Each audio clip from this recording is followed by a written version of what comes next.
ธรรมาตราอันมีหัวข้อชื่อว่าป้อไปเป็นอาริยะ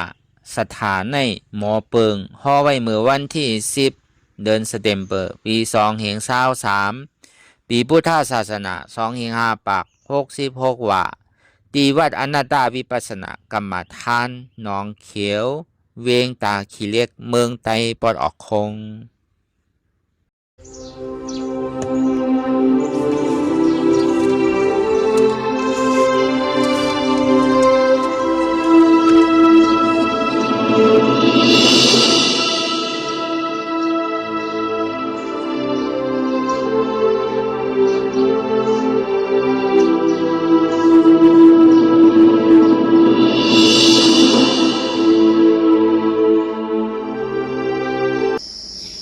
รายการนำอนัตตาวิปัสสนาภาวนาหันยอดทำอนัตตาในไหนวันดังสุดในก็เรานำขากายกุดขาขวาทับต่างขาซ้ายก็ไรอันนั้นขาซ้ายทับต่างขาขวาก็ไรมือสองคอนต่างตักปยาไว้ตัวซื่ออีวิเคงน่ะอย่าวิหย่อนย่านน่ะ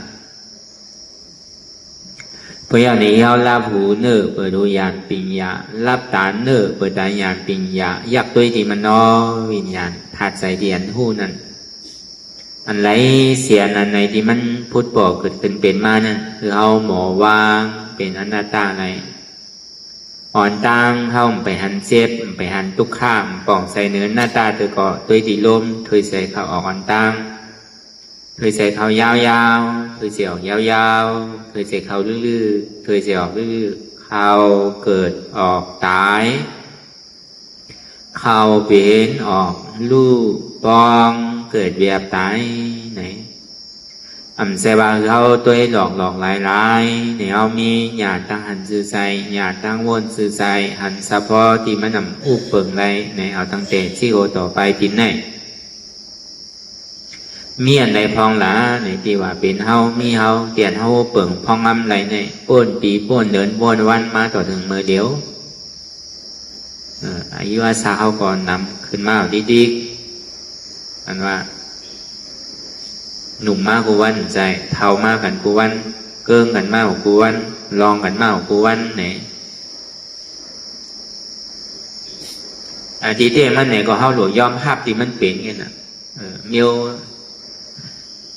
ลองสภาวะเบิ่งเต้ก็มันก็เป็นที่ไหนน่ะพอเกิดก็เท่าก็เป็นพอเป็นก็ตายอ่ะมันก็เกิดย่อมตั้นเท่าเท่าย่อมตั้นเป็นก็ตายก็มีมันบอกย่อมตั้นเกิดก็ตายในต้องมันมีเกิดออกมาตายในตัวไหนก็มีซึ่งหนุ่มตายในก็มีเนี่ยนะย่ำก็เท่าคือในตายก็มีเนี่ยสองว่ามีอะไรดีว่าอุปเปิงพ่องน้ำซี่สั่งไรเต้ก็บอกว่ามันมีดองตั้งเท่าเป็นธรรมดาตาเท่าตีป้นน้องตั้งเท่าเนี่ยป้นได้เท่ามีน้องตั้งเซฟไม่ใครหนาวเป็นธรรมดาตาเท่าตีป้นน้องตั้งเซฟไม่ใครหนาวเนี่ยป้นได้เท่ามีน้องตั้งตายเป็นธรรมดาเท่าดิ่มป้นน้องตั้งตายได้เท่ามีน้องตั้งทมยากันในก็ตั้งแต่ใดมีน้องตั้งผาดยานกันธรรมดาในก็ดิ่มป้นได้เท่ามีกามเนี่ยกามเป็นเจอเป็นพันเนี่ยนะก็เพิ่มมีการหรือนี้มีกรรมนั่นน่ะเขามีกรรมเป็นธรรมดาเขาเฮ็ดกรรมดีเขาที่ใดดีเขาเฮ็ดกรรมให้เขาที่ใดให้มันอิ่มใช่ว่าเฮ็ดดีใดดีเฮ็ดให้มันใดให้เนี่ยมันใช่เมื่อกรรมมาโจมันย่ำไปส่งผลเธอได้ก็บอกว่าจ้องด้านหลังมันได้เฮ็ดไว้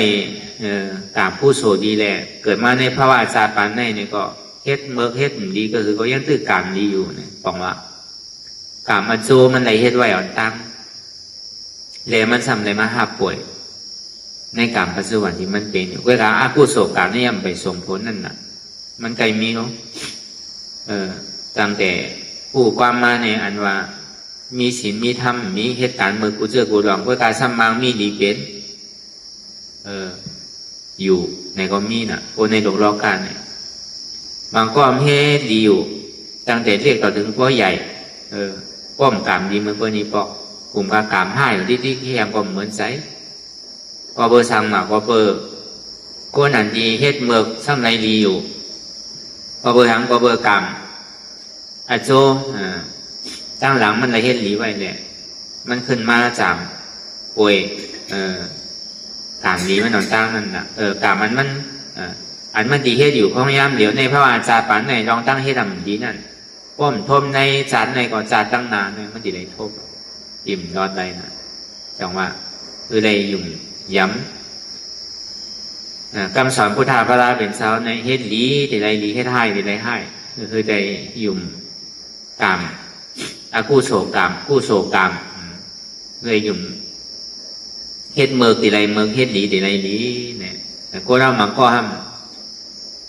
ตั้งแต่นะฮู้ความมาเนี่ยมันก็เป็นคนดีมีศีลมีธรรมเหตุการณ์นี้ไว้เสกเพื่อกันในพระวาจาปันในรองอันมันดีคือพ่อเต็มทนหรือพ่อดีนี้เนี่ยมีปอกแต่ก็บอกว่าอากู้โศกรรมทั้งหลังในเหตุไว้เกิดดีแลมาหับป่วยอากู้โศกรรมในปัจจุบันของยามเดียวกำในอันที่มันเหตุรองตั้งหลีในพระวาจาปันในมันไรโทษไรเงาสีตาเนี่ยก็เพราะว่าจาตั้งนานเนี่ยมันดีไรโทษมันไกลมีกำนำเนี่ยเป็นนั่นบางปอกเขาว่าบ่อิ่มพอเปิดป้อมหูลองตั้งมัน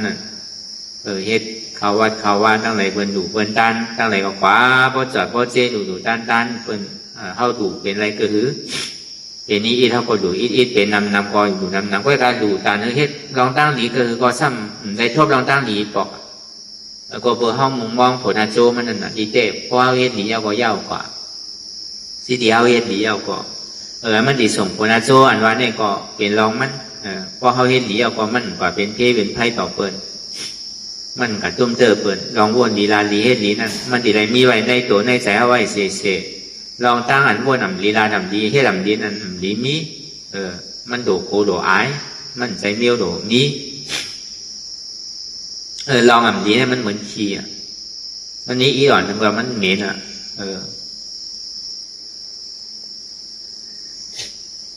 ลองหลีเนี่ยมันนึงหอมมันใจว่าหอมที่ไหนก็เนี่ยนะลองตั้งเรียนว่านั่นพอเฮ็ดแล้วเนี่ยมันหอมกว่าจอดตัวเมืองผีเมืองสางจอดตัวถึงในชัจวราทั้งหมดทั้งเสียงอายหอมสะป้าหอมทั้งหมดทั้งเสียงเนี่ยขึ้น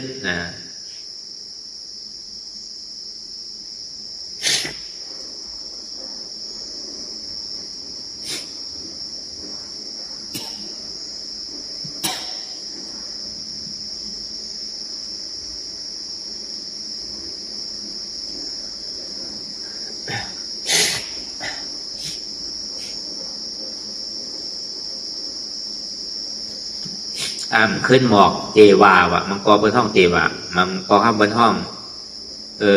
หมอกข้าวแจกในก็ว่ามันนี่หมอกข้าวแจกลงหมอกข้าวแจกในกำไตมันก็เหมือนกัน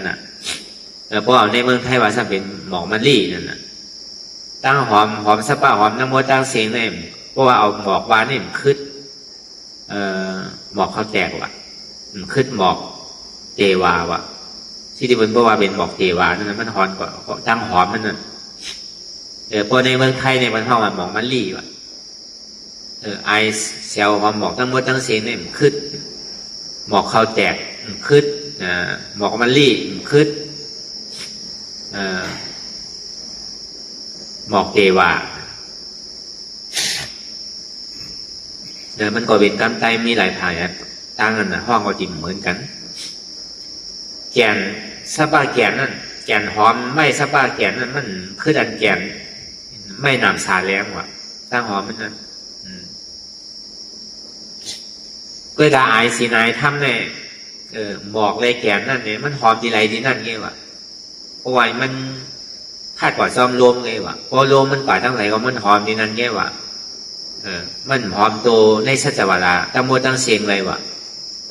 หอมศีลศีล่าเลยหอมกู้โสตั้งหลีเนี่ยมันหอมจอดตัวกว่าในกำผาหอมจอดตัวกว่าทั้งเมืองผีเมืองสางพุ่นในพระวาจา ตั้งนาจาที่ยังหือมาเนี่ยก็มันก็ยังตึกหอมหัวปืนเรียนไว้น่ะปืนหนำลีในเนี่ยมันดีชุดที่ในห้าเนี่ยเมียวคีอันนั้นในภาวะจาปานเนี่ยก็เมียนว่ะในภาวะจาปานนางจ้างนั้นเนี่ยก็เมียนหนังเก่าว่ะเขาเฮ็ดปืนสังไว้ก็มันดิ่มหายลายก่อนจ้างไหนว่ะก็เบอร์นั้นคืออะไรหยุ่มย้ำลองกรรมลีเลยกรรมให้เฮ็ดให้เลยให้เฮ็ดลีเลยลีอันนี้เขามาเป็นคนพุทธศาสนา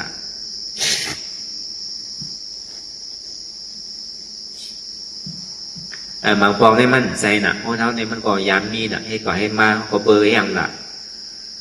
ก็เปิ่มได้มาจ้างตื้อกรรมตลาเนี่ยมันก็จังถังพิษถังเปิงอ่ะบางพอเขาจ้างตื้อกรรมตลาเนี่ยเขาก็ยังถังพิษถังเปิงอยู่อ่ะอโลบนวามผลนี่ปั่นมาในมีเดี่ยวห้าเนี่ยลูกค้าเนี่ยมันสุดเดี่ยวห้าเจี๊ยบมันเนี่ยมันดิมดเดี่ยวห้าเนี่ยกิเลสฉาเนี่ยก็ให้กว่าที่เนี่ยมันดีตกขาดไรเดี่ยวห้าเนี่ยมันก็ยังมีน่ะตั้งหันพิษนั่นลองตั้งวิสิกิสาลองตั้งหยุ่มพิษหันพิษเนี่ยมันจึงมีไว้เสียอาจารย์ที่วิจิกิสารเนี่ยมันเป็นหัวเงาปึ้งมันกำเหลวอ่ะอย่าไปว่าลองอันเปิลยามอยู่ในยามต้านนี้ลองอันยามมีศีลาเจออยู่ต้านเนี่ยของมันยังสั่งเปิงอ่ะมันมีน่ะกลุ่มน้า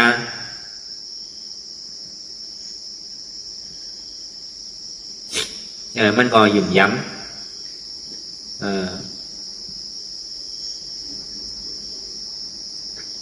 มันนี่น่ะภายดูภาพพระเป็นเจ้าปีกซ้ายปีกขวาเจ้าโมกขลาเป็นปีกซ้ายเจ้าสารีบุตรลาเนี่ยเป็นปีกขวาอัครสวากาสองเจ้าเนี่ยไรเอทักกถาจิตกถาตั้งปลายปิญญาเนี่ยลองตั้งปิญญาเนี่ยพิเทกว้างขวางเนี่ยคือการลุงนอกตะเป้พระเป็นเจ้าทั้งหมดทั้งสิ้นเนี่ยคือเจ้าสารีบุตรลาว่ะลองอันตาดีลองตั้งวิปัสสนาลองอภิธรรมาลองญาณปัญญาเนี่ยมันขึ้น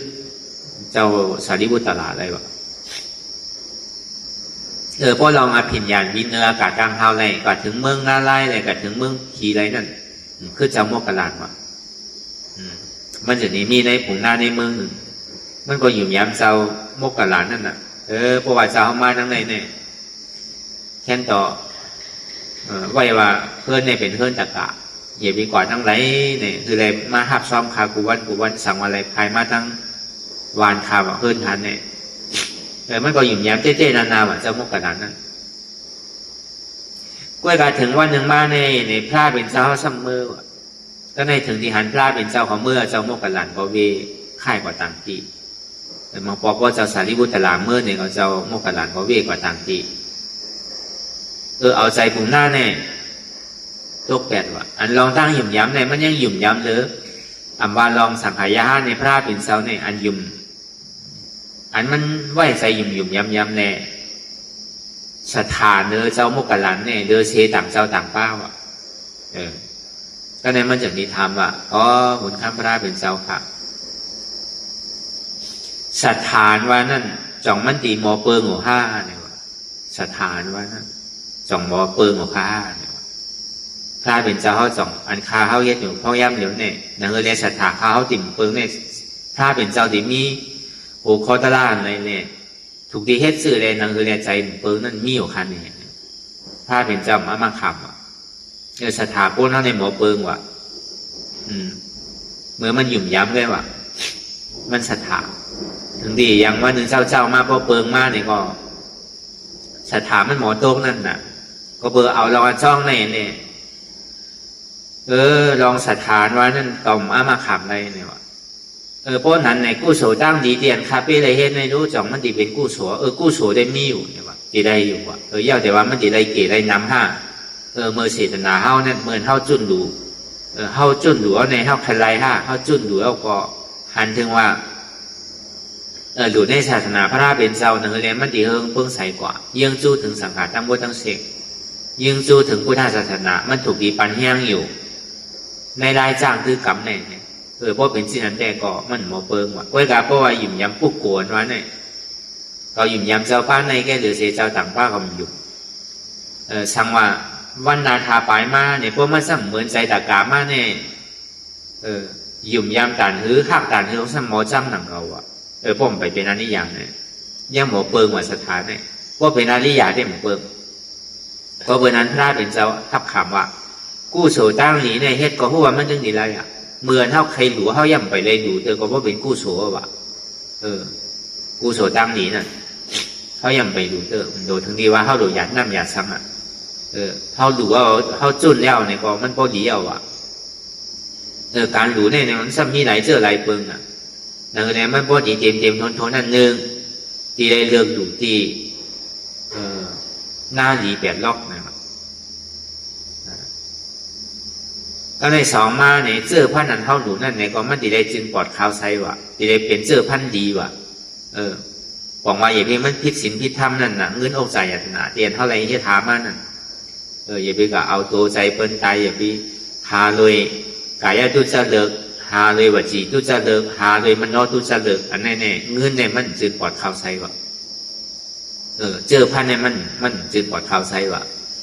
เจอพันเดียนหามาเลยว่าเลยแห้งเสาเก่าก่อนรักกัดโจนเปิ้นพิษศีลพิษธรรมในห้องว่าเจอพันดีว่ะก็ในพอเจอพันดีเอาในเขาจะได้ปลุกญาณหน้าดีว่ะหน้าดีในศาสนาพระเป็นเจ้าในมีอยู่8 ล็อกว่ะหน้าดี1 ล็อกให้เป็นเนื้อละซอดาปฏิมากว่ะ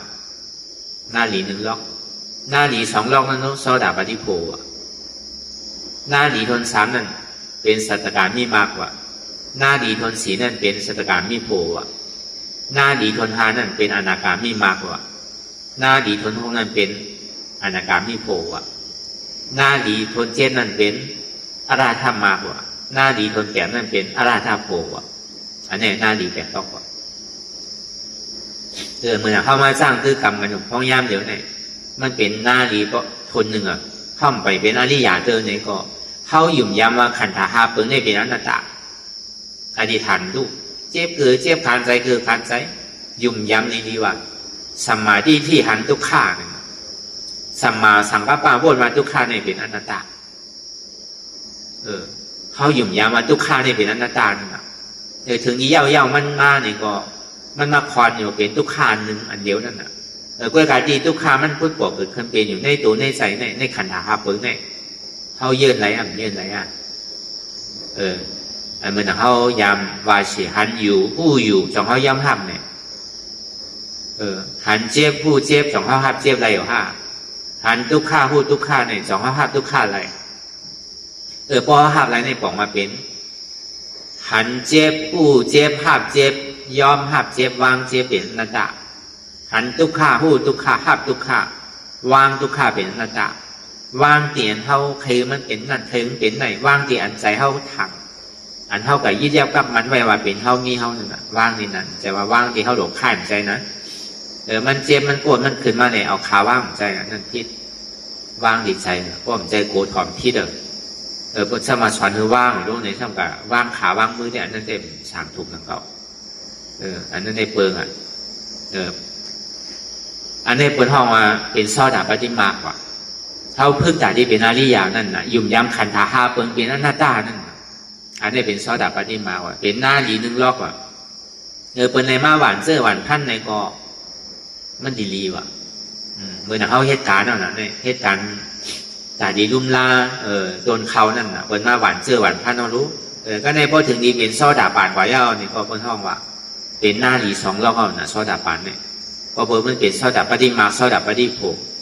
ก็อะไรเป็นอริยาโซดาปานนั่นในบอกมาหน้าดี2 ล็อกเอาวะก็เขากับหลุญญาอริยาโซดาปานนั่นก็ในอริยาโซดาปานทำคัดใจเหตุการณ์ตระเหมือนเขามาเฮ็ดอยู่มือเดียวก็มันไปเป็นอาราธาโปเนี่ยมันจะได้เหตุจริงๆน่ะก็ในเจ้าอริยาโซดาปานทำคัดใจเหตุการณ์ตระในห้องว่าสตกามีมากว่ามันคัดใจหนาดีเข้ามาเข้าโผทางกั้มนั่นน่ะเมื่อมันยังตึกมีรองตั้งคัดใจอยู่อันนี้ก็ยุ่มย้ำขันธาเปิงเป็นอนัตตาหนังเก่าบนห้องว่าสตการมีมังนั่นหน้าดี3 ล็อกว่ะก็ในถึงนี้มันฮอดกว่าถึงดีเป็นผัวเย้าเนี่ยสตการมีผัวเนี่ยก็เป็นหน้าดี4 ล็อกเจ้าสกิตากรรมนั่นเป็นหน้าดี4 ล็อกก็เลยไม่สำคัญใจให้การได้กว่าเจ้าสกิตากรรมนั่นบนห้องว่าอาณาการมีมากกว่า อันนี้เป็นหน้าดีฮาล็อกว่ะเข้าใจอยู่ยำขันดาหาเบอร์เบียนหน้าตานั่นน่ะ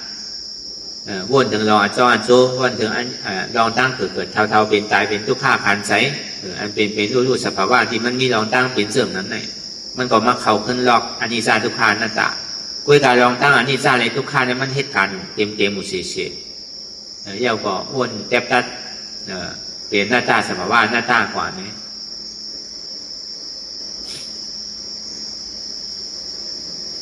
เพราะเป็นสิ่งนั้นก่อนในฮอดก่อนถึงตีอาณากามีโผเป็นเจ้าอาณากามเพราะเป็นเจ้าอาณากามมาเป็นหน้าดีพวกเราก็ว่าถ้าในเจ้าอาณากามมันคัดใจตาดีเหตุการณ์ทั้งล่าสืบกว่าทั้งก็ท่องว่าอาราธรรมมากกว่ามันจีแดกก่อยเป็นอวิชานั่นนะครับเนี่ยเหมือนปนมาเนี่ยกามอฆ่าผ้าวอฆ่ามีมอฆ่าอวิสามอฆ่ากำเนิดสุดมาเนี่ยจีแดกก่อยเป็นอวิสามอฆ่าห้องว่าอนาคามคาดใจให้กันละละได้ก็ยิ่งย้ำขันธาหาเปิงแบนหน้าตาขึ้นเงื่อนหนังเก่า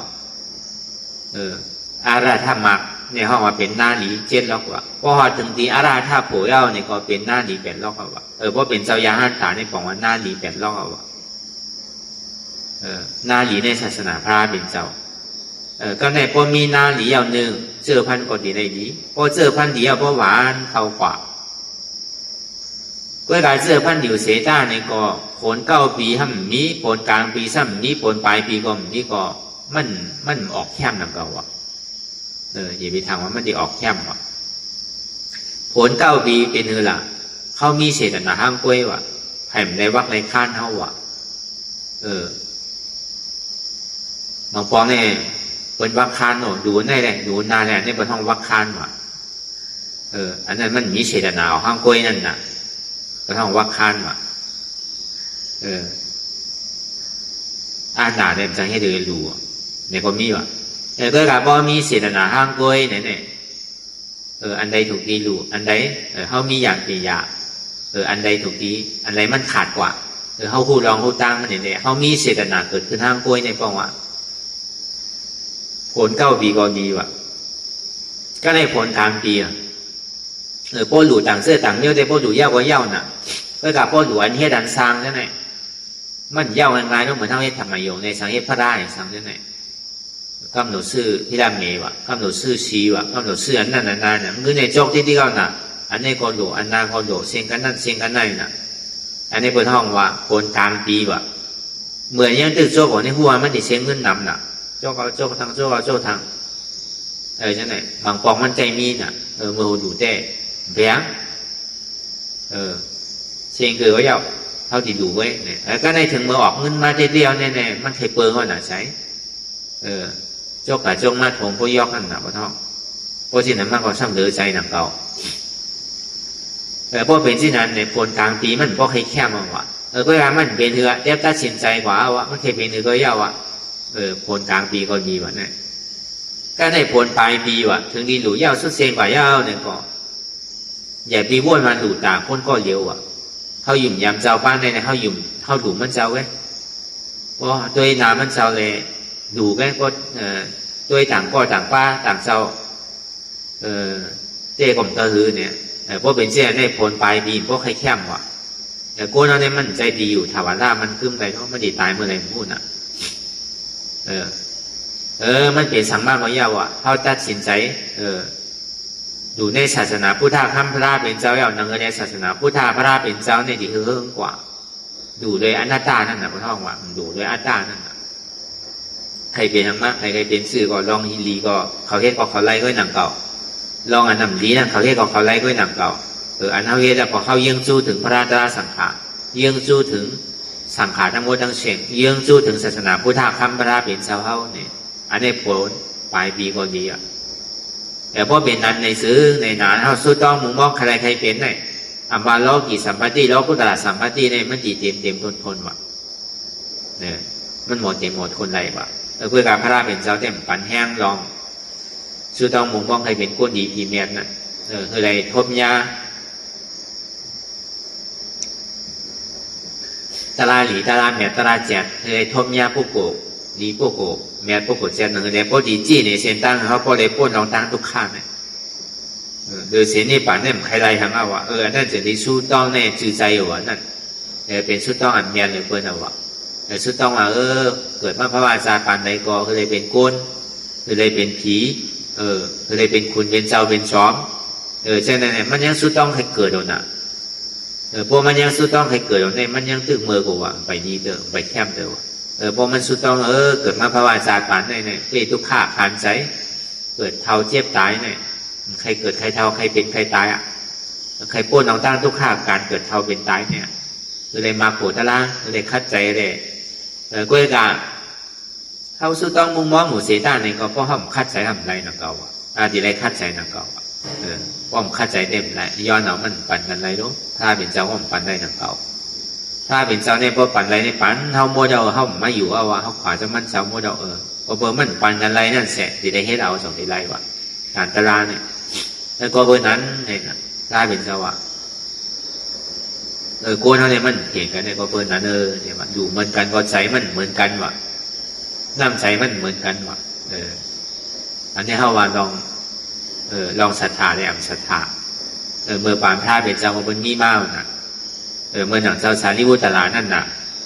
มันก็มีตะกานั่นก็ตะกาก็ศรัทธายุ่มย้ำมันมองปองได้มาถอดตะลาดีพระเป็นเจ้าก็ย่ำไปได้ตะลาพระเป็นเจ้าพูดนะว่าหาเจ้าสารีบุตรลาเนี่ยเพราะกัดถอนที่เจ้าสารีบุตรลามันเป็นอริยะยาหันตากว่ามันเป็นสวากาไปสวากามันนั่นก็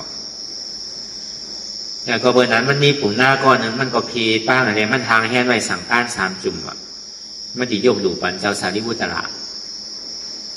ก็ในก็มาผิดป้างของเจ้าสารีบุตรลาของว่ามันเลยยินจือยินเสียงไว้ในหันในกลางแก่บริษัทตั้งนำไปลงไปได้ทบยาส่วนโตเต้ไปได้ทบยาโตเต้นั่นน่ะก็ในมันก็ไปก่อนซ้ำกับหันห้องว่ะเพราะว่าหันห้องยาวเนี่ยก็มันซ้ำเวียนว่ะมันอยู่เย็นเย็นกว่านั่นน่ะแต่ก้นเท่าใกล้มีอยู่รู้ก็หันห้องหันน้ำเวียนคลิวเช่นนั้นน่ะเจ้าสารีบุตรลาเขาให้เช่นนั้นว่ะก็ยาวกว่าเวียนคำห้องว่ะอันเดเลมพวกให้แคมนั่นน่ะเมื่อนั่งพวกบุญเจ้าอันบุญเจ้าเนี่ยมันดีด้วยเลยนั่งยิ่งเนี่ยมันนั่งวิสาขาวาไว้นะฝนตกมาก็อย่าไปแลนว่ะย่ำคือก็อย่าไปแลนคือไปดีว่ะอย่าไปมีเราตั้งปูตั้งเหมันมีในปืนของนางวิสาขานั้นบุญเจ้าก็เหมือนกันว่ะพวกผลย่ำไม่แลนเนี่ยก็ดีดูดีด้วยว่ะตุ้งซ้อมไม่แลนเนี่ยก็ดีดูดีด้วยว่ะก็ให้ปล่อยกว่าผลใครตกใครย่ำก็ยาวติ่มไรวิดใส่วิดขวาติ่มไรโกมพ่นตีติ่มไรแงนพ่นตีขวาซื่อไปลอยๆนั่นน่ะมันจะดีดูดีด้วยว่ะบนเจ้าบนสร้างก็นั่งยิ่งก็เหมือนกันว่ะพอครึ่งกลางเรียนเนี่ยครึ่งกลางวิดใส่วิดขวาเนี่ยใช่ไหมมันดีด้วยว่ะมันห่างดีว่ะเวลาชาวสารีบุตรหลานนั้นมันจะทำมีมืออ่อนตั้งมือกูปองมือจานหลังปังขวาทำยามเป็นยิ่งมาในหลายจานเนาะแต่อาจารย์นั่นเนี่ยมันเปลี่ยนอะไรวะนี่พระเป็นเจ้าไว้หวานเปลี่ยนอะไรเนี่ยเดอเซมเจ้ามหาสวากาพระราชสวากาเนี่ยมันถึงยามมีวะนั่นเจ้าสารีบุตรหลานเนี่ยยามเป็นยิ่งวะแล้วก็บนนั้นเนี่ยมันก็เวียนคำกว่ามันสำไรเจโตวิมุตต์เนาะเจ้าสารีบุตรหลานเนี่ยแล้วในปุ่งหน้าเนี่ยสันนิวนว่าอาโลสมวาเป็นเจ้าอัครสวากาปีกว่าพระเป็นเจ้าเนี่ยอย่างอันตรเดชเนี่ยพวกมันดีเนี่ยก้อยอะไรไปกว่าอะไรน่ะก้อยดวงกว่าอะไรน่ะน้ำห้องนั่นเนี่ยเวียนพวกเหมือนต่างชาติพวกมันดีดูดีด้วยเกาก้านหยุ่มยาไม่เลสถาการว่าดีดูภาสังการนั่นนะเนี่ยก็ดีดูไอ้2 จุ่มเนี่ยมาดูเนี่ยอ้างว่าดีดูถึง3 จุ่มอ่ะนั่นเองก็ไปกับทางซ้ำกับหันทางห้องนั่นดีเวียนทางว่าก็เนี่ยเวียนทางนำเก่าอ่ะเพราะเวียนปึ๊กเอาเนี่ยก็มันก็วนในใจมันว่า2 จุ่มพ่อมกึ่งก็ดีหลู่จุ่มเลี้ยวกันเนี่ยว่ามันก็ไปก่อนทางก็ในกับหันทางห้องอ่ะเวียนแบบก็ในเจ้าสารีบุตรละมันก็กว่าอย่างก็โด่งกว่าลอยๆเวียนนะก็ไหนปุ่งหน้าในอ้ามว่ะที่ยังเจ้าเวียนละเนี่ยว่ะพวกก็เวียนเราพาสังขารเมื่อดูเขาอัน3 จุ่มมันเนี่ยว่ะตอนที่ได้จุ่มเนี่ยว่ะเจ้าสารีบุตรละมันบ้วนสังกอมันบ้วนในใจกันนะหู้ใจมันจะจังเหตุถือถ้าการได้อยู่ถึง3 จุ่มว่ะ มันเป็นเช่นนั้นก็เขาว่าสถานว่าเนี่ยมันหมอเปิงกันว่านั่นน่ะเพราะว่านั้นว่าสถานพวกนั้นในหมอเปิงว่าเวลาพูดสวดเนี่ยมันไล่อยู่ว่าไล่เต็มใจเกี่ยก็น้ำตึ้งไรเขาเรียกสังขารเราตั้งดีเลยเราตั้งดีแต่มันตึ้งไรเนี่ยพระเป็นเจ้าเขาแยกมาขามรู้สถานว่าเนี่ยที่คือเปิงเนี่ยมันมีว่าเพื่อการพ่อก็อะไรได้เป็นนักที่อยากซ้อตาป่านไว้แล้วเนี่ยมันเปิงว่ะป้อมไปเป็นเนี่ยที่เป็นผู้ทูตสนาวเนี่ยเปิงอยู่ที่กว่าสถานเนี่ยเพราะเป็นซ้อตาป่านไว้ยาวเนี่ยมันตัดแปลนหรือที่กีสาถ้าเป็นอาจารย์ได้ที่มันหยุ่มยำพระราชสังขารตึ้งเปิงอ่ะตึ้งไปหยุ่มยำมันไหนเอาโดยเสียพระราชสังขารอันมันถูกดีไว้เตรียมเป็นซิกเป็นซ้อมมันนั่นโดยเสียต่างเครื่องต่างศาสนาเนี่ยมันตึ้งเอาล่าว่ะมันถึงหยุ่มยำมันคืมอ่ะเพราะเป็นศรัทธาเนี่ยก็เป็นศรัทธาวิสุทธิว่ะเป็นด่านหน้าจึงปลอดข่าวไซว่ะมันจึงมีเราตั้งทางที่ทางเปิงอย่างว่ะมันหลู่ในศาสนาเนี่ยก็มันพูดมาในดีหลู่ในดีหลู่มันว่ามันเอายานปียามันในได้หลู่กว่านั่นน่ะเจ้าหนังท่าเป็นเจ้าก็อะไรปิ้งแง่ไว้ว่าอันบุญเจ้าอันที่เป็นผู้ทูตศาสนานั่นเยบิกาดูคามที่เจ้าวันิยาวอ่ะแล้วพวกกันดูคามได้มีเอาใครดูดีกว่าถ้าเป็นเจ้าก็อะไรปิ้งแง่ไว้คามคือก่อนดูคามเปลี่ยนเคยนั่นที่เป็นอนิยานั่นเพราะว่าการดูว่าพวกกับข้าดูคามมันได้มีอย่างเอาเขาปันอ่ะบุญเจ้าเมือกาปานพ้องย้ำนั่นนะบุญเจ้าผู้ทูตศาสนาเนี่ยมันก็ซ้ำนำหนาแล้วบุญเจ้าบอกบุญเจ้าดิ้งก็มันใจว่ามีเมือกาเมือเดียวไงเพราะอันเคลื่อนไหลเป็นอริยาเนี่ยเท่ากับจ้ามด้วยเพราะเป็นเจ้าอริยาเนี่ยเข้าย้อนสังกอมันติปันมุ่งมดว่าเขากับจ้ามด้วยวันเนี่ยจ้ามด้วยก็ปันเตี้ยวน่ะไอ้ตอนหนังอันถ้าเป็นเจ้าเขายองอันนั่งมันเอาปาดเนื้อมันเอาดูขวัญนั่นเนี่ยก็เป็นอริยาเนาะก็เพื่อสถานมันเนี่ยมันในนี้กันที่เสียจ่าไม่เอาพอซ้ำเป็นอริยาเลยถึงในวันศีลมาเนี่ยมันซ้ำไรกะว่าไว้ดีเจ้าสังขาเขาว่ามีเจ้าสังขาป้านหนึ่งสังว่าเจ้าเขามีดองตั้งสังมีดองตั้งใครซื้อต้องเจ็บเพราะว่ามันซ้ำเป็นยาสำหรับพวกกินเนี่ยมันจะหายที่ได้เป็นข้าวต้มแล้วนั่นน่ะอันเท่าที่กินข้าวต้มเหมือนนั่นน่ะข้าวต้มร้อนเนื้อร้อนสังนั่นน่ะข้าวต้มมาไล่ก็มันไปใจว่าที่ได้ร้อนเนื้อว่ะเพราะมันได้กินแล้วเนี่ยต้องมันเจ็บเอาอ่ะมันก็จ้องเปียงค่ะเพราะนั้นก็คดีหางเห็นมาปัญเจ้าเพราะว่าย่อกาเจ้าที่หายใจเกาะของมันเป็นนักอริยารู้ก็ได้ถึงวันหนึ่งมาเนี่ยซ้ำเป็นวันเดินม้วนว่ะเป็นวันชินลงว่ะกว่าหาซื้อในกาดที่ไหนก็มีวันเนอร์เนี่ยเปิ่นเฮ็ดว่ะมันก็ดีเหมือนเลี้ยวนั่นน่ะเพราะกว่ากาดสังเปิ่นขายเนื้อขายนั่นน่ะเพราะวันชินมาขายบนลักขายจำตานั่นกะขายก็ดีขายอยู่จำเสียงจำตานั่นดีมีอยู่เมื่อกูบอกมันมีน่ะเอาคนใจมันกว่าหาที่ไหนก็มีว่ะมันดีให้เถื่อนได้ที่เฮิร์ตก็มีซ้ำไหนมีกะตี้ไว้เอาซ้ำดีได้ดูซ้ำสถานเนื้อพระราชสังขารเปิงเพราะนั้นก็แหวงติดคึงได้เนี่ยว่ะมันก็เข้าว่าในห้องมันไหนเอามีดเถอหมากกาวมันนั่นว่ะตีขาหมากกาวมันเคยก็เอาในปันก้นใจมันในกระหุงเอากับปันเจ้านั่นกินแน่เนี่ยวะก็ในพระเป็นเจ้าผู้พระเป็นเจ้าเอาตาเสียงด้วยดีในการชดไปว่าเหมือนไงเจอดีหันนั่งในออกมามันก็จะดีเข้าหวายก็กระห้องมันพาดออกว่ามันเจ็บนะว่ามันคานใจนะเอาพระมีเธอหมากกาวง่ายๆเนาะปีเธอก็ย่าว่าออกมาแรงเนี่ยเพราะว่าเลยยินเสียงพระเป็นเจ้าพอพระเป็นเจ้าว่าทุกภาพเก่าเนี่ยออกมาเลยเป็นเธอก็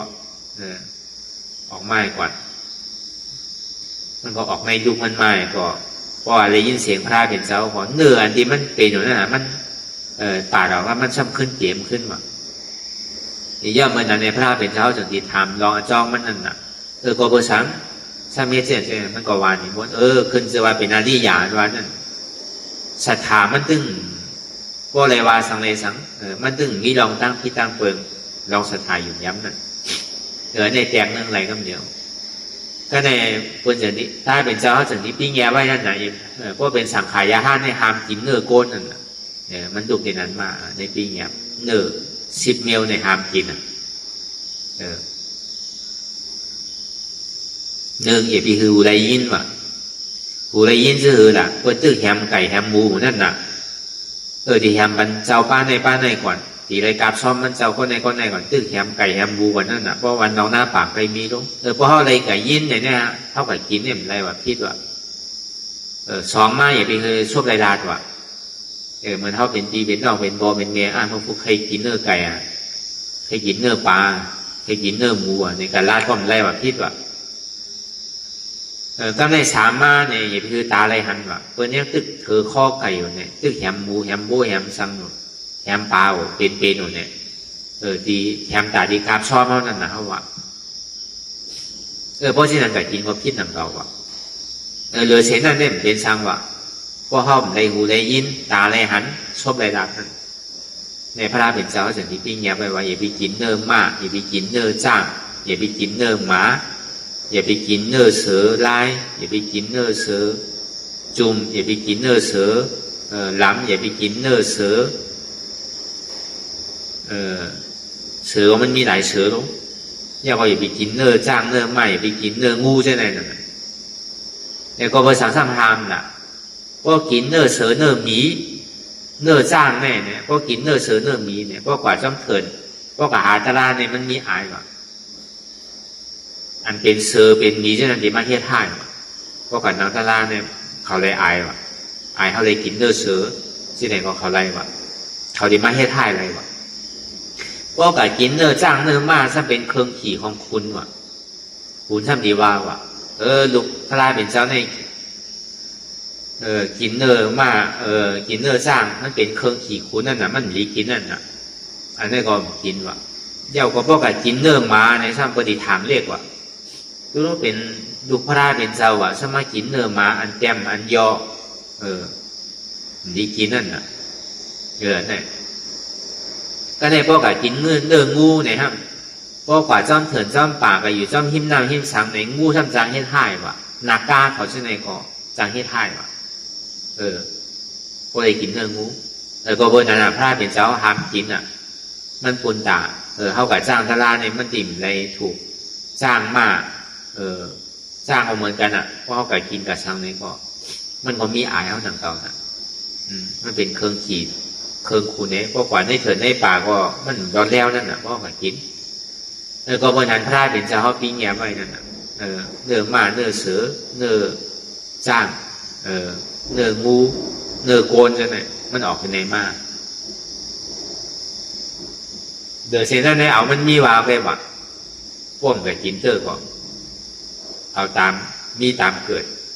เมื่อเดี๋ยวเนี่ยมันแค่ง่ายแล้วมันใจดอกกระเฮ็ดเราน่ะเขาโหลทางก็มันมีไว้โมดเราดูมันใจว่าเป็นตัวเป็นน่ะมันก็คือกาพืชปานมากเมื่อไหร่เมื่อนั้น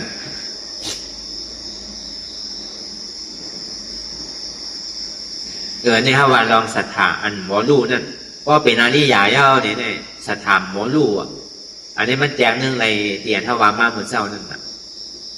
มันนึงเป็นศรัทธาวิสุทธิศรัทธาจึงปลอดขาวใสมันดึงเปิงศีลวิสุทธิโลกย้อนศีลอะไรมันดึงมีศีลอยู่อ่ะอดอมิติกอ่ะมันดึงเพศพิดาศีลนั่นว่าเป็นอริยาศีลโกนดังโมดังเสเนี่ยไปคือศีลโวศีลกายว่ะก็อย่างโวกายในหนึ่งมันกินเนอสองมันจังหันลักเบินสามมันหมอยาเข้าโผเก้าเมเบินก็เบินหนึ่งเดียมนี่ป้วนปอกสองปอกสี่มาในโวกายมันหมอแปบหมอแหลนห้ามาในโวกายหมอกินเหล้าโกนเท่านี้มันใจด้วยพอมาแจกเนืองลองศีลศีลาเนี่ยไปขึ้นศีลโวศีลกายเลยว่าศีลโกนเนี่ย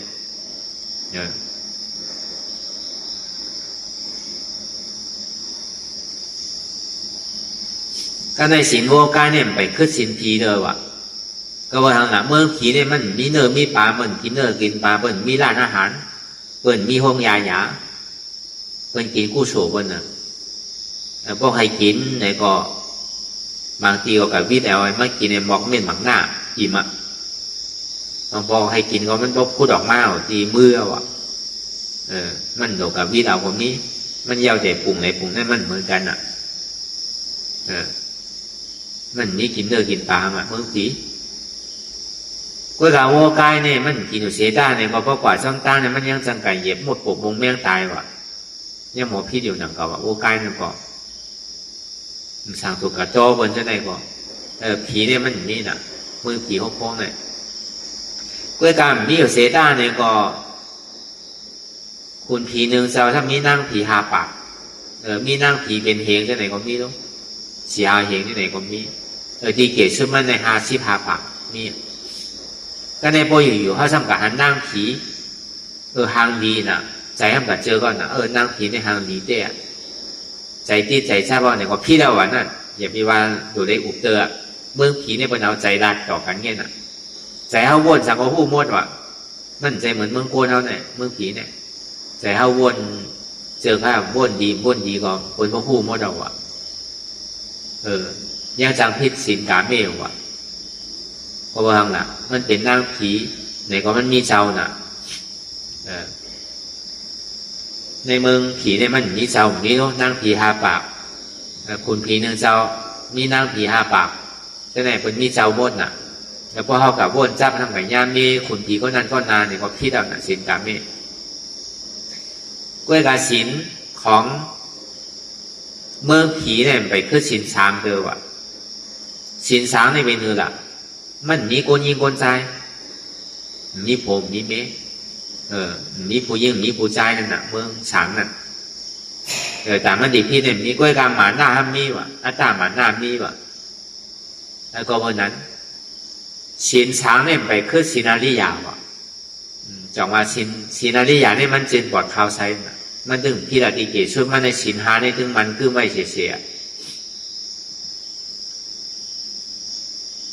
ก็วันนั้นป้อมไปเป็นอาริยานว่านั่น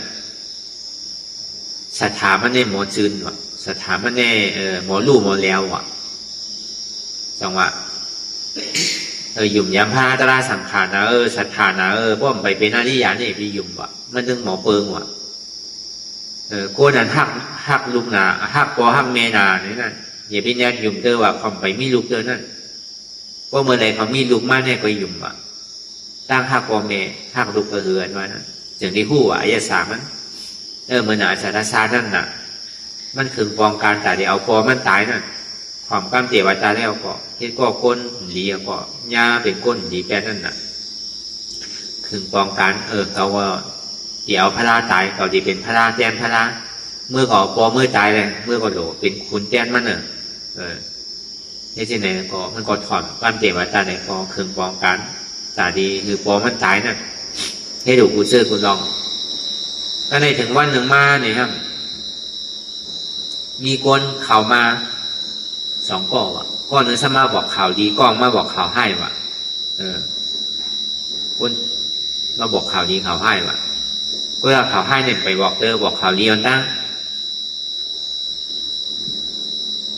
ข่าวดีสื่อแล้วเมื่อเดี๋ยวเนี่ย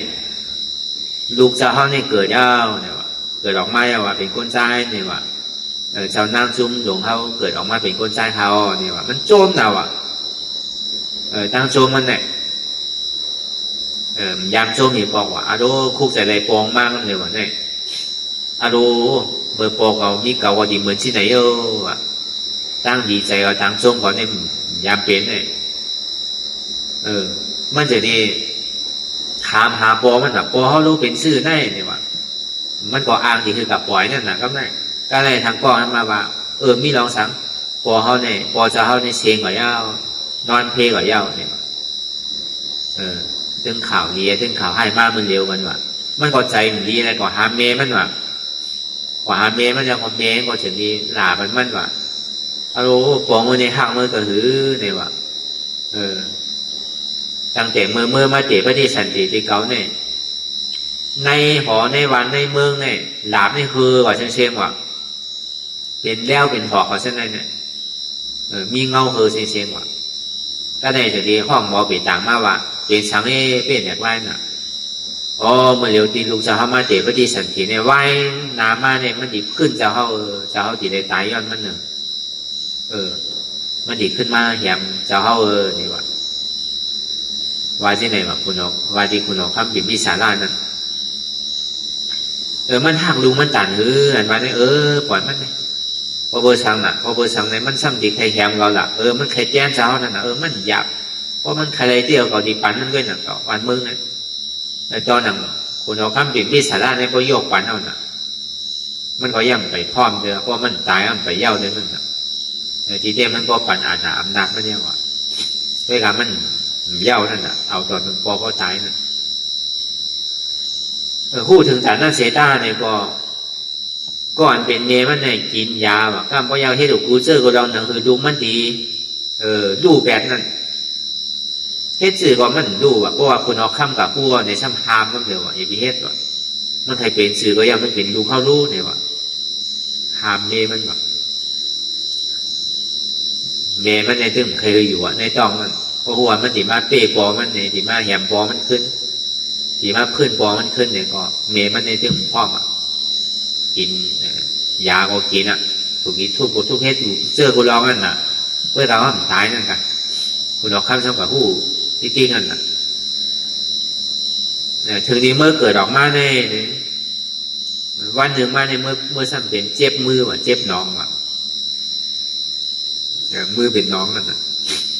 ปอมันนี่ป้อมโอมมาในซ้ำไฮที่ดีกว่ายุ่งไรว่ะทางขึ้นมาไฮที่ดีกว่าคุณเอาข้ามปีนพี่สาระในพวกในโอมมือมันไหวเฉยๆว่ะอาจารย์ชาญนั่น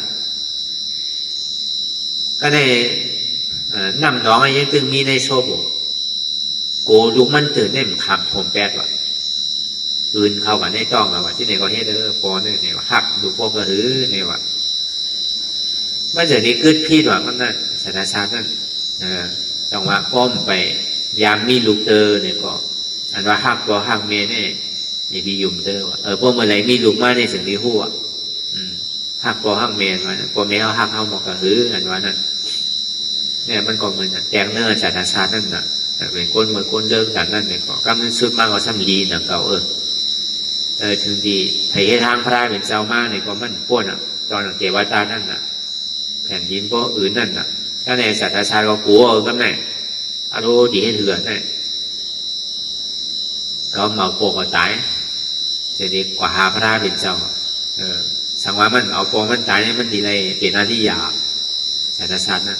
เพราะว่ามันเอาพอมันตายเอามันเป็นแล้วมันก็เตือนนันตริยากรรมมันน่ะ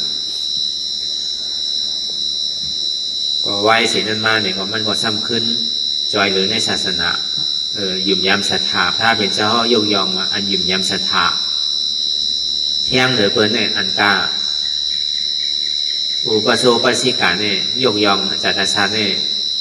เป็นอันปันหนึ่งอันศรัทธายุ่มยำพระเป็นเจ้าเหลือเปินเนี่ย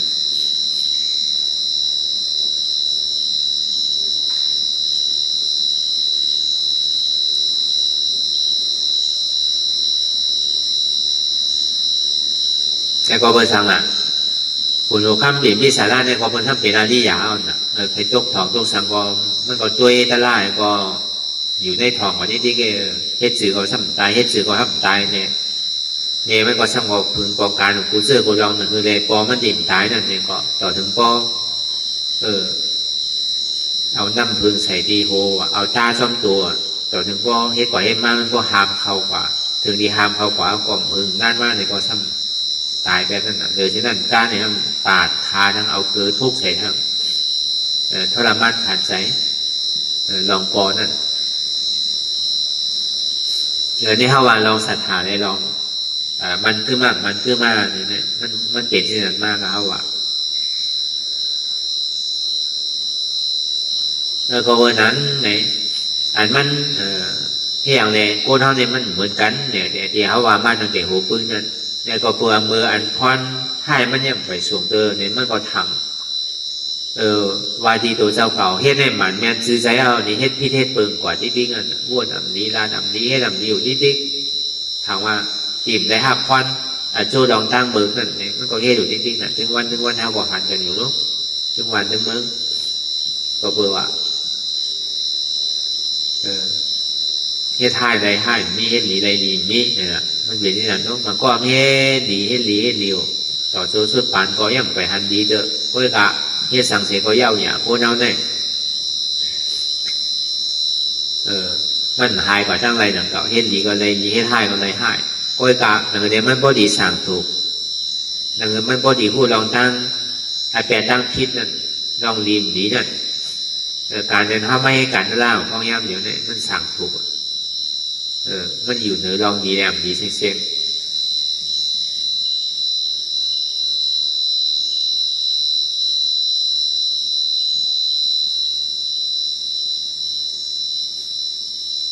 สองที่ว่าการไม่ให้การทลายเนี่ยมันพึกโ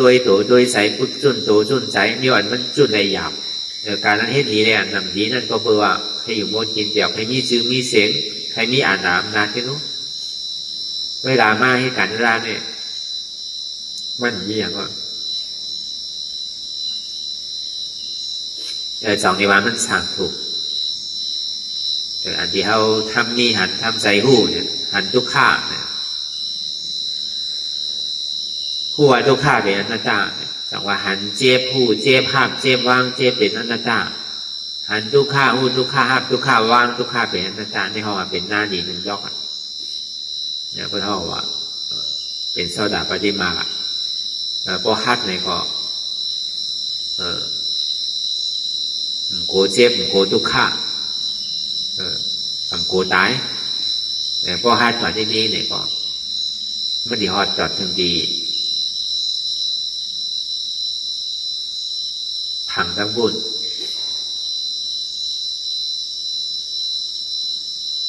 แต่มันดีอะไรผู้ชมใหม่ดีอะไรว่าไว้ว่างใส่หนาวแต่พอมันในกู้ชมใหม่แล้วก็มันขึ้นบอกมาเดี๋ยวได้สันติทางในก็เกิดการถูกดีเฮ็ดถูกดีจุนถูกดีว่างของเก่าแล้วก็วันนั้นในเอาอย่างเดียววนดีหลีวนยาวพยายามหึงอย่าไปว่าไพ่อย่าไปว่าเทิงเลยหยุ่มยำลองดีเลยลองอ่ำดีเฮ็ดดีเลยดีเฮ็ดให้เลยให้เดี๋ยวทิ้งใจทิ้งซบทิ้งโตลองวนอ่ำดีนั่นลองภาคอะไรลองต่อสร้างให้บรรลุบรรซุ่มให้บรรลุบรรตายลองวิจิกิจฉาลองตั้งหยุ่มพี่หยุ่มเปิงเจ้านั่นอย่าทิ้งใส่อย่าก็ทิ้งซบลองรัดคำแปดคำแหลนลองรัดความค้าขายรัดความให้ความสร้างรัดความมีนำมีตัวในก็อย่าทิ้งอย่าก็ทิ้งตัวกายาสามมาตัวใจเปิดตายล่าหุกของคนของโคตรโผล่โคตรเมย์เปิดยังไง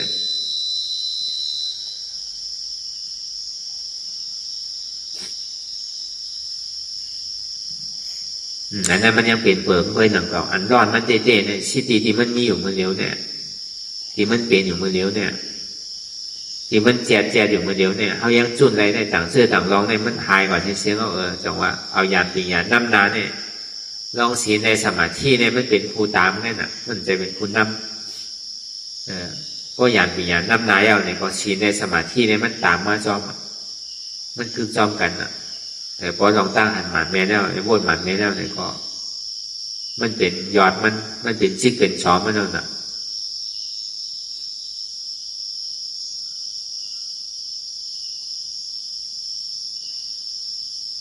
คือเอาวนยาวๆพยายามหึงอย่าไปว่าไพ่อย่าไปว่าเทิงอันเท่าหันเท่าวนอันเท่าวนเท่าหันนั่นถึงเพ่งเป้งกันวนต่อถึงเจ็บปวดสุดวนต่อถึงทุกข้าปวดสุดถ้าต่อถึงอาตาปวดโตพุทธขาดกว่าอะไรที่มันพุทธบอกเกิดขึ้นเป็นมานั่นเราหมอวางเป็นอนัตตาไหนสาธุสาธุสาธุ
ม